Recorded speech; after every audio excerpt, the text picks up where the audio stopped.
मध्ये आपले खूप खूप मनापासून स्वागत आहे। आज आपण बनवणार आहोत आषाढी एकादशीसाठी मस्त असे आंबोळ्या। चला तर मग सुरुवात करायची आहे। कढई ठेवलेली गॅसवरती, 1 वाटी भगर टाकून घेतलेली आहे आणि त्याच वाटीने अर्धी वाटी मी साबुदाणा घेतलेला आहे। भगर तुम्ही वरईचे तांदूळ देखील म्हणता आणि भगर देखील म्हणता। ही छान असं मंद गॅसवरती आपल्याला छान अशी भाजून घ्यायची आहे। जवळजवळ 2 ते 3 मिनिटं झालेली आहे।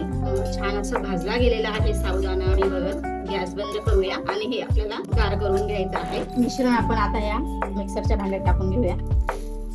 चांगलं असं आपण हे पावडर बनवून घेऊया। तर बघा छान अशी भगर आणि साबुदाणा दळून घेतलेला आहे। एकदम जास्त पण बारीक केलेला नाहीये आणि असं मस्त छान असा रवाळ झालेला आहे। त्यात आपल्याला टाकून घ्यायचे आहे हिरवी मिरची मी टाकते।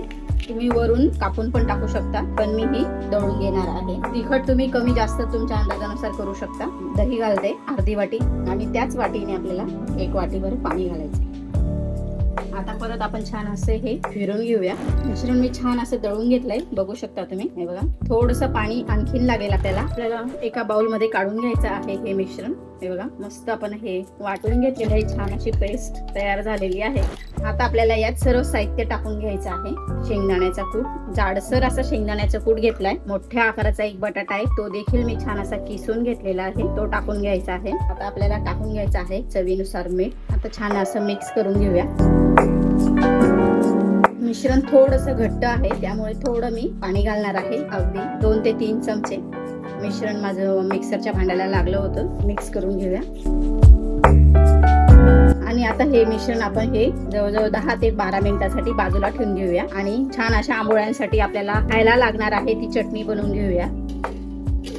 हे बाजूला ठेवून घेऊया 10 ते 12 मिनिटांसाठी। चटणी बनवून घ्यायची आहे। शेंगदाणे घेतलेत, भाजलेले शेंगदाणे, थोडंसं खोबरं, सुकं खोबरं, ओलं खोबरं। जर तुम्हाला आवडत असेल तर तुम्ही ओल्या खोबऱ्याची पण करू शकता। हिरव्या मिरच्या आणि चवीनुसार मीठ टाकून घ्यायचं आहे आपल्याला।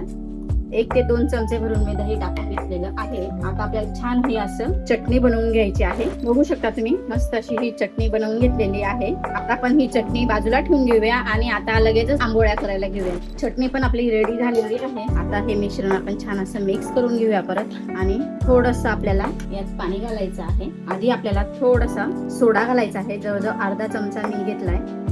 खाण्याचा सोडा आहे हा, तो सोडा घालून घेतलेला आहे। तुम्हाला टाकायचा असेल तर तुम्ही टाकू शकता, जर नसेल टाकायचं तर नाही टाकला तरी छान असे आंबोळ्या येतील। मिक्स करून घेऊया। मिश्रण छान असं तयार झालेलं आहे। आता आपण आंबोळ्या करायला घेऊया लगेचच। तवा आपला गरम झालाय, थोडंसं साजूक तूप टाकून घ्यायचं आहे।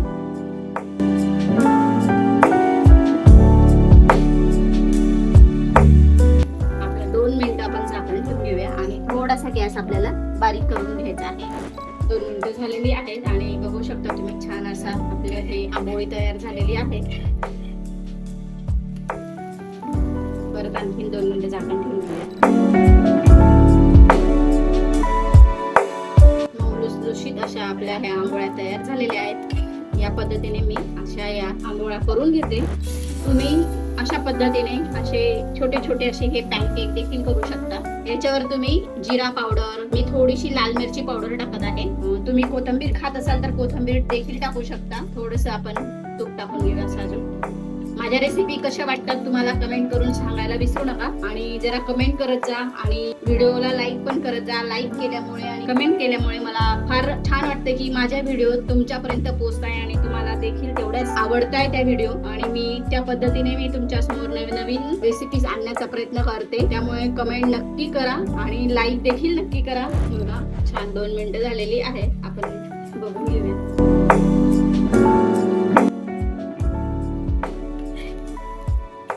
दोन्ही साइडने आपलं छान असं खरपूस भाजून झालेलं आहे, काढून घेऊया।